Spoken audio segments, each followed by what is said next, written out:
Ryan again from Naval Air Station Fallon. The next exercise I'm going to show you guys how to do at home is going to be the sit-up. So, a lot of us know that the sit-up is, again, a foundational exercise for the core, front, back, side to side.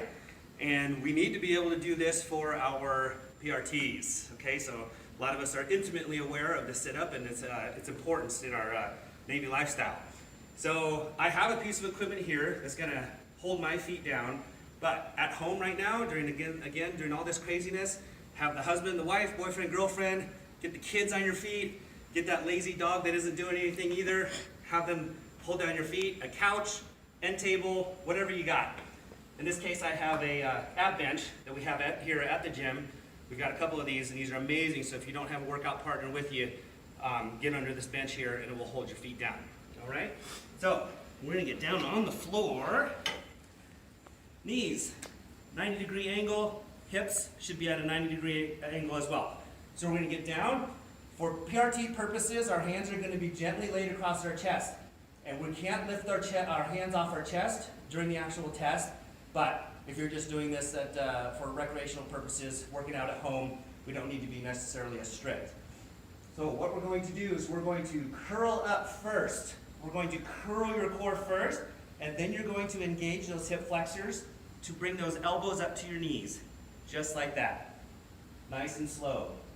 Curl, sit up. Curl, sit up. Okay? Now, what if I told you that the first 10 or 12 sit-ups were actually core driven, the rest of them are actually your hip flexors and your upper parts of your quads. Okay? So it's not about that six-pack beach body core that's going to help you do those sit-ups. It's all in the legs. It's the hip flexors, the pelvic floor, and the top portion of the quads. All right?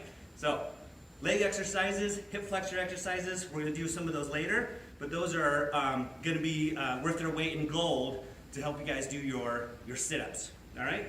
So, there are variations to the sit-ups. So, we can work the six-pack abs. We can work the transverse abdominis. So when you come up from the floor, you can rotate. Right elbow, left knee, left elbow, right knee. Twisting motion, those are those transverse abdominis. Those muscles that are attached from the lower rib cage down to the pelvic floor. And then we've got bicycle sit-ups that we can do as well.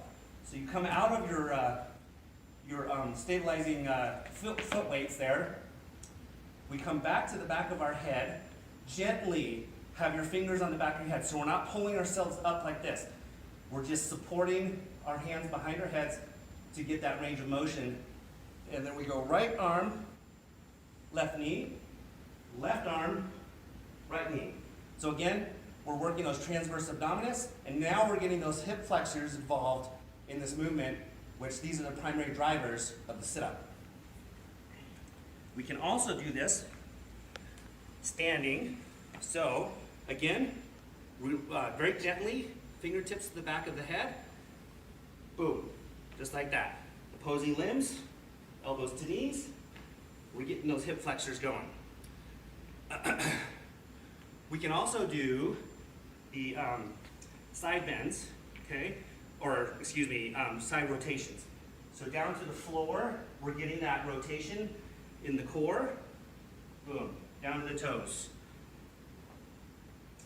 And then what we can also do is back down on the floor, and we don't have to be in that, we don't have to be having our feet weighted, is we can do leg raises, just like this. Okay, that will get the hip, the pelvic girdle fired up again. Flutter kicks. Again, anybody who's been to basic training, we're intimately aware of this exercise as well. So get that hip and get that core fired up, and you'll be ready for the sit-ups come PRT time.